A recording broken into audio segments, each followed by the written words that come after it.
Hello everybody, Flaming Shark back with another video, and this is the review to my blind commentary, blind reaction to Made in Abyss episodes 4 to 8. So this is kind of the long Made in Abyss video. We're going to be kind of slowing it down. We're going to do 9 and 10 next time. Then we're going to cover the season 1 finale after that, and then we will cover the relevant film because, we only need to watch one of them. But we will watch the movie, which will be quite interesting.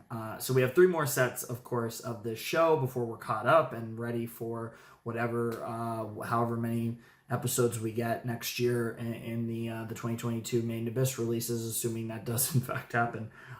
So yeah, we're going to be all set pretty soon, and I'm definitely looking forward to catching up to Made in Abyss. The show's been pretty interesting so far, and I think the last couple episodes of this set, I'm really starting to come around to this series. It's been intriguing. I think this world is so cool. I think the world building we've gotten has been really cool. I think that's been one of the, as far as narratively, I think the world building's been amazing. And then, of course, like I said, the visuals have been amazing. Like the technical anime-related stuff, like the soundtrack and the visuals and all that have been awesome. But as far as the writing stuff, as far as the stuff that kind of goes back to Tsubushi more so, I'm starting to really come around. I think I'm starting to get more into this story. Not that I wasn't into it, but there's certainly layers to it. Just like there's layers to the Abyss. There's layers to my enjoyment and my investment, and I think we're starting to descend. I'll say descend because it's in theme with this series, so we're starting to descend a little bit, and that's a good sign. So it's fun stuff. So anyways, if you want to check out my reaction to these episodes, the links are down below in the description. Breach and Mega. At the time this goes up, that could change down the line if I have issues with the site. I want to always say that here in case that does happen, or if I just get better alternatives, that's also always a thing, because Breach is all right. It works, but there's certainly, hopefully I can find a better alternative for that. Mega's more of a storage site where you can like download the video, even though it technically does have a player. That's mostly just if you want to download the video and watch it at high quality, download it and just delete it after or whatever. Whereas Breach is just a way to stream it. But unfortunately with Breach, it's it has various issues, but it does work well enough. But anyways, I did enjoy the set a fair bit, like I said, and yeah, if you guys want to support the channel, the Patreon's down below in the description, as is the other links if you want to check those out. The Discord's the one I usually promote because it's the one that is actually kind of fun, and if you want to like message me or something, that's the best place to do it. So yeah, I had a lot of fun with these episodes. We are starting have begun our descent into the Abyss, and we've had some interesting revelations in this set that were pretty exciting, and I'm definitely curious to see how they handle the third layer now that they've traversed the edge of the Abyss and the forest of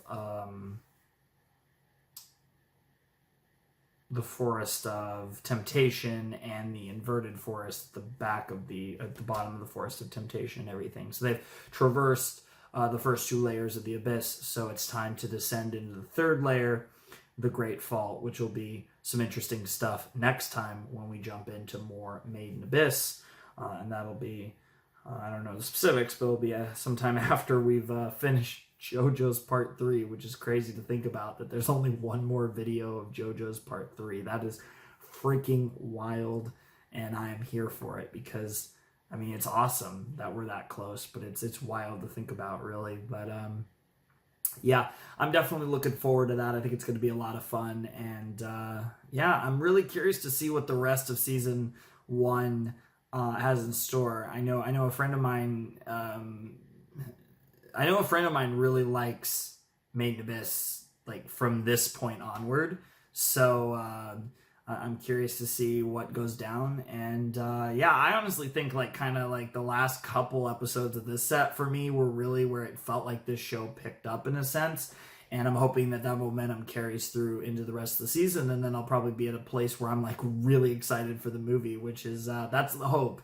Is by the end of the season, I'm like really into it, and I'm really excited for the film because it is, from my understanding, it is a fully canon film that just continues the story. It is. We don't get a lot of those in anime. In fact, legitimately, like really the only one I feel like I've really reacted to in a show so far is um End of Evangelion. And the weird thing is that I think there's like multiple ones that are coming up, because obviously I'll be doing Madoka pretty soon, and Madoka has a like a canon movie. Because I feel like weirdly just the series that I'm doing, it's gonna come up a couple times just with the stuff I'm doing, so that's pretty funny. But yeah, I definitely am excited for some. I'm definitely excited for some.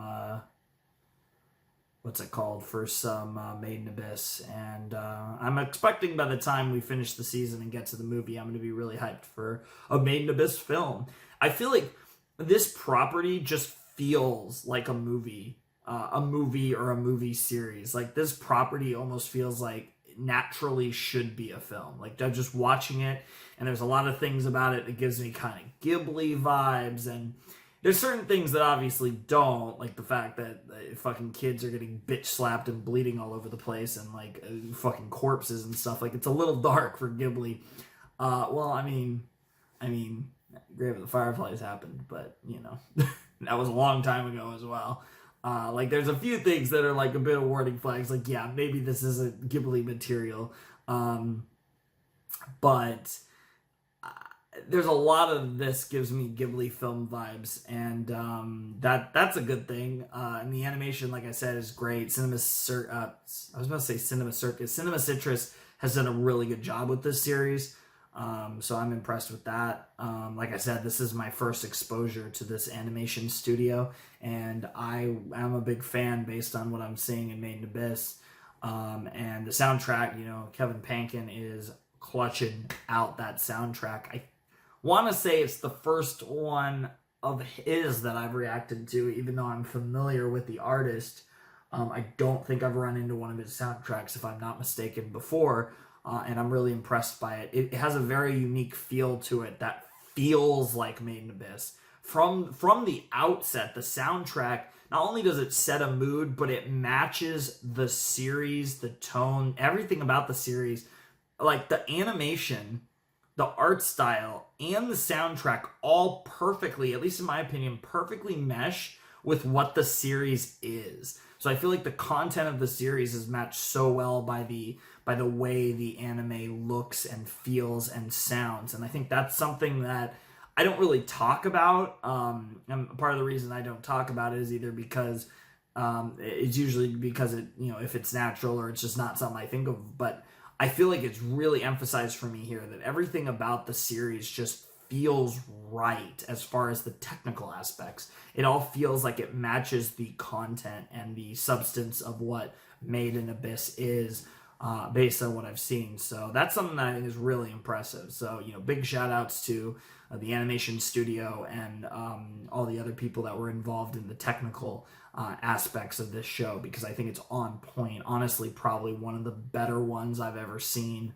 on this channel. And there's been some really good performances from, you know, the direction, and to be fair, if I'm not mistaken, it's the same director as Monster, and that's literally all I need to say, because Monster has incredible direction. And if that is correct, it's the same director, many years older. I'm not familiar. I haven't, you know, looked up the director, but I think I remember someone telling me that Monster and Made in Abyss have the same director, and that makes perfect sense, because it just kind of hit me in my head like, oh yeah, I remember someone saying that. I'm pretty sure that's true. You can correct me if I'm wrong. That explains a lot, because the direction is really good in this show. It's not like Monster, but it's really good. Like, it just shows the talent of the director, because he or she is directing in a different style than Monster, a style that fits Made in Abyss as opposed to Monster, but it's still really well done, if that makes sense. It's funny too because I'm literally reacting to monsters, so I should honestly pay a little more attention to see if I notice anything that's like monster-esque in the. Or maybe I'll do that when I watch my next set of Monster. I'll kind of in the back of my mind be looking for anything where it's like, oh yeah, I've seen something like that in Made in Abyss or whatever, and kind of notice any similarities because that's really cool. And just a really cool deal. Like that's awesome that the director of Made in Abyss and Monster, assuming again that this info is correct, has like two really big series. I mean, many years apart on their filmography, that they were part of something really like great with Monster, and then all these years later something really great with Made in Abyss, that really have almost nothing in common other than the maturity element, even though it's kind of weird with Made in Abyss.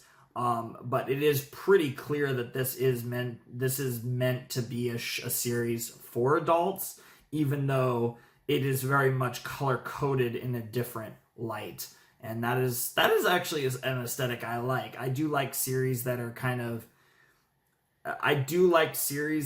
color coded towards potentially a younger audience that aren't. I think that's something that's really cool. I'm a huge fan of a certain visual novel that kind of does that, although I guess it's a little different in that case. But I like things like that. So, anyways, that's pretty much all I got to say. We've been on this review for quite a while. I've actually stayed mostly on topic with Made in Abyss. In fact, almost entirely. So this is actually one of the good ones that is actually talking about Made in Abyss, really.